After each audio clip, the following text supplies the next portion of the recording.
Alors, vous avez rappelé les objectifs. La charte vise à compléter les objectifs contenus dans l'ensemble des documents cadres de GPSO.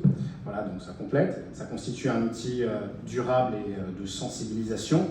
Alors, nous rappelons quand même donc, le caractère non opposable de cette charte, car ce document sera élaboré à l'échelle de la commune et non pas à l'échelle de GPSO. Donc voilà, pour ça, on peut se référer à la décision du 26 janvier 2023, selon laquelle le tribunal administratif de Rouen a annulé la délibération par laquelle un conseil municipal a approuvé sa charte urbanisme et cadre de vie au motif qu'il n'était pas compétent pour fixer des règles relevant du PLUI.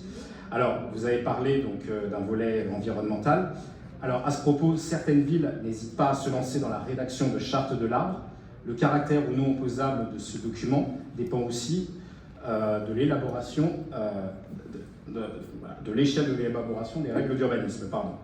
Il faut préciser que ces chartes ne doivent pas modifier les règlements des constructions et ne peuvent se substituer à une loi.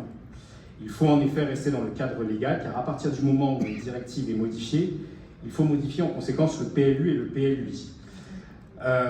Les chartes peuvent réduire les obligations de droit à construire, parce que c'est la loi.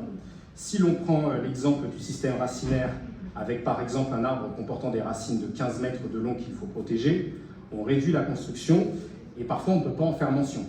En revanche, on peut appliquer des distances au cas par cas entre les typologies de construction et les arbres, ce qui approfondit le code civil réglementant les distances entre les typologies d'arbres et les limites de propriété. Donc on votera pour cette délibération, bien sûr. Merci.